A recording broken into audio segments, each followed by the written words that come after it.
ভোর রাতে যখন সাহারি খেতে উঠবেন, আপনি তো সাহারি খেতে উঠেন, আপনি জানেন ওই সময়টার দাম কত? আমরা বেশিরভাগ মানুষ জানি না ভোর রাতের এই সময়টার দাম কত। সাহারি খাওয়ার আগে পরে 10টা মিনিট জায়নামাজে মুসল্লাতে দাঁড়ান, একটু 2 রাকাত নামাজ পড়েন। এই সময়টা দোয়া কবুল হয়, আল্লাহ ডেকে ডেকে বান্দাকে দেন। একটু হাত তোলেন, আপনার বাসার এক কোনায় চলে যাবেন, একটু আলো আধারিতে চলে যাবেন, সেখানে গিয়ে বসে আল্লাহর কাছে একটু কথা বলবেন। সেজদা চলে যাবেন, সেজদা গিয়ে আল্লাহর সাথে একটু মন খুলে কথা বলবেন। আল্লাহ, আমি অনেক গুনাহ করেছি, আল্লাহ আমি অনেক পাপিষ্ঠ। শুনেছি আপনার রাসূল জানিয়েছেন যে এই মাসে নাকি আপনি অনেক পাপিষ্ঠকে মাফ করে দিবেন। আল্লাহ, আপনি নাকি অনেক জাহান্নামে যাদের নাম চলে গেছে জাহান্নামী তালিকাভুক্ত, তাদেরকে মুক্ত করে জান্নাত দিয়ে দিবেন, আপনি নাকি ওয়াদা করেছেন। আল্লাহ, আমাকে একটু তাদের মধ্যে শামিল করে দেন। আল্লাহ, আপনি দিলে আপনার কোনো অভাব হবে না। আল্লাহর সাথে একটু কথা বলা, মুনাজাত করা। ঘরের এক কোনায় চলে যাবেন, সাহারিটা আগে আগে খেয়ে শেষ করবেন, আজানের এখনো 15 মিনিট বাকি। চলে যান এক কোনায়, ওযু করে দাঁড়ায় যান 2 রাকাত নামাজে, চলে যান সিজদায়, একটু দোয়া করেন।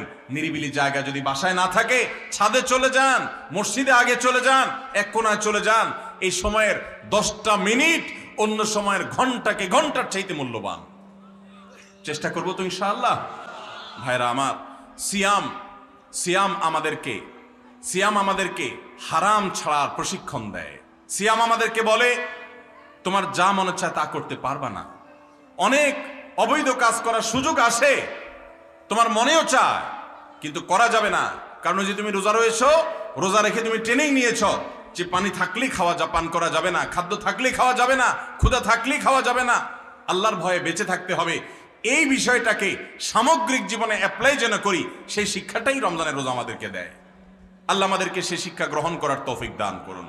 ভাইরা আমার, রোজাকে যদি আপনি এক কথায় বুঝতে চান, এক কথায় যদি বলি রোজা কি, তাহলে আপনি বলতে পারেন রোজা বলা হয় সবরের নাম। রোজা কিসের নাম ভাই? সবরের নাম। ওই যে ক্ষুধা আছে, খাবারও আছে, তৃষ্ণা আছে, পানিও আছে, তারপরও খাচ্ছেন না, এর নাম সবর। এর নাম কি? ধৈর্য ধারণ করা, নিজেকে নিয়ন্ত্রণ করতে শিখা। আমাদের যুবকদেরকে উচ্ছৃঙ্খল হওয়ার জন্য হাজারটা আয়োজন, ভোগবাদী এই সমাজে আছে। ইসলাম শুধু বলে ভোগ নয়, ত্যাগ করতে শিখো, কন্ট্রোল করতে শিখো, নিয়ন্ত্রণ করতে শিখো নিজেকে।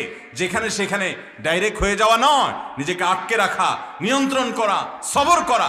সবর মানে শুধু বিপদে ধৈর্য ধারণ করার নামই সবর নয়। সবর মানে নিজেকে যে কোনো কাজে আবদ্ধ করে ফেলা, এটা হলো সবর।